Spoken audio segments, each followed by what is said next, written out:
ধুর, আজকে ভাবলাম যে আমি আমার বান্ধবীর সাথে ঘুরতে যাব, কিছুই হলো না। মা কখনো আমাকে কোথাও যেতে দেয় না। কী রে দোস্ত, তুই এখনো রেডি হসনি? আমাদের তো এক্ষুনি বের হওয়ার কথা। না রে দোস্ত, আমি যাব না, তোরা যা। তুই কি আমার সাথে মজা করছিস? তুই না বললি কালকে আমরা ঘুরতে যাব? তোর জন্যই তো আমরা সবাই প্ল্যান করলাম।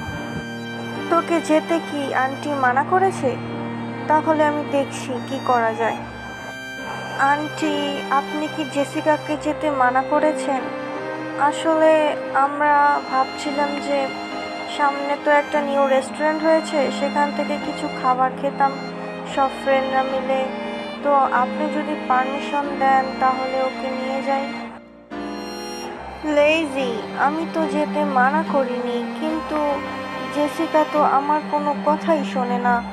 ওকে বললাম আমার এই কাজগুলো করে দিতে, কিন্তু ও কোনো কাজই করে না। এর জন্যই তো আমি ওকে মানা করেছি যেতে।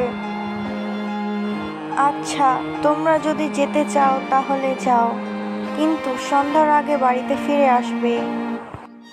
Thank you aunty, you are so cute my aunty. দোস্ত, আন্টি রাজি হয়ে গেছে। চল এবার তাড়াতাড়ি রেডি হয়ে নে, সবাই নিচে অপেক্ষা করছে। কি বলছিস দোস্ত, সত্যি রাজি হয়েছে? কিন্তু তুই কিভাবে কি করলি?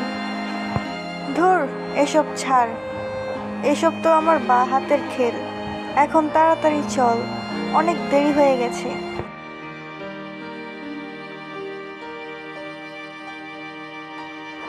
থ্যাংক ইউ দোস্ত, সব কিছু ওকে করার জন্য। Thank you for watching my video. Please subscribe my channel.